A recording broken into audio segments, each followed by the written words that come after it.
किया गया है कि गोरखनाथ मंदिर में जो हमला हुआ था उसका भी जिक्र एफएटीएफ की इस रिपोर्ट में किया गया है। गोरखनाथ मंदिर के हमलावर को ऑनलाइन पेमेंट किया गया था। इस वक्त की ब्रेकिंग न्यूज, बड़ी खबर मैं आपको बता रहा हूं। तो गोरखनाथ मंदिर में जो अटैक हुआ था उसमें भी हमलावर को यानी कि आतंकी को ऑनलाइन पेमेंट किया गया था।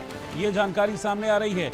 मैं आपको बता दूं कि आतंकी को एक ऑनलाइन पेमेंट जो पोर्टल होता है उसके जरिए 6,69,841 रुपए का पेमेंट किया गया था। ऑनलाइन भुगतान सेवा, और मैं आपको ये भी बता रहा हूं कि इसमें वीपीएन का इस्तेमाल किया गया था। जैसा कि जानकारी अभी मिल रही है कि इसमें मैंने भी वीपीएन का जिक्र किया, वर्चुअल प्राइवेट नेटवर्क का, तो इसमें भी इस पेमेंट को करने के लिए वीपीएन का इस्तेमाल किया गया था। 3 अप्रैल 2022 को गोरखनाथ मंदिर में हमला हुआ था और इसके बाद ऑनलाइन पेमेंट के माध्यम से 6,69,841 रुपए यानी कि 7,685 अमेरिकी डॉलर भेजे गए थे और इसको इस्तेमाल करने के लिए, यूज करने के लिए वीपीएन का इस्तेमाल किया गया था, वर्चुअल प्राइवेट नेटवर्क का इस्तेमाल किया गया था। तो इस वक्त की ब्रेकिंग न्यूज मैं आपको बता रहा हूं। दरअसल होता क्या है कि जो आईपी एड्रेस होता है उसको आप समझिए कि उसको एक तरीके से भ्रमित करने के लिए वीपीएन का इस्तेमाल किया जाता है, तो वही इस्तेमाल इसमें किया गया था। अभिषेक हमारे संवाददाता लखनऊ से इस वक्त साथ में जुड़ रहे हैं। अभिषेक, बहुत बड़ा खुलासा है, एक तरफ तो पुलवामा को लेकर और दूसरा ये गोरखनाथ मंदिर में जो 2022 में अटैक हुआ था उसको लेकर कि इसके आतंकी को भी ऑनलाइन माध्यम से पेमेंट किया गया था।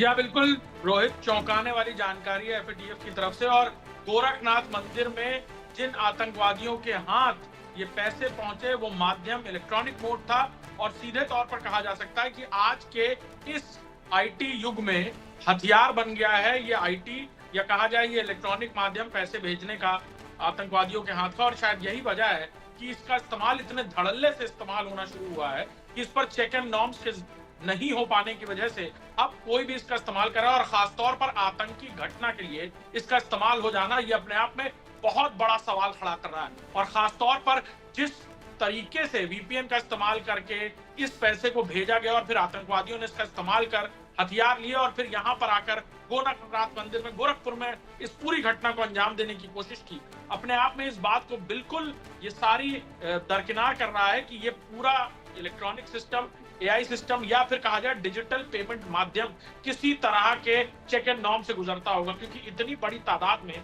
ये पेमेंट्स हो रहे हैं और खासतौर पर देश और विदेश से होने वाले पेमेंट्स में आप पता करना बहुत मुश्किल हो गया। और अब जाकर एफएटीएफ की इस रिपोर्ट ने इस बड़े खुलासे के बाद कई सारे सवालिया निशान खड़े कर दिए हैं, खासतौर पर इस डिजिटल पेमेंट की दुनिया में। बिल्कुल, और ऐसे में इनको ट्रैक कर पाना बड़ा मुश्किल हो जाएगा, क्योंकि जैसा कि अभी हम बात भी कर रहे थे कि ये लोग वीपीएन का इस्तेमाल करते हैं, तो ऐसे में इनको ट्रैक कर पाना बहुत मुश्किल हो जाएगा।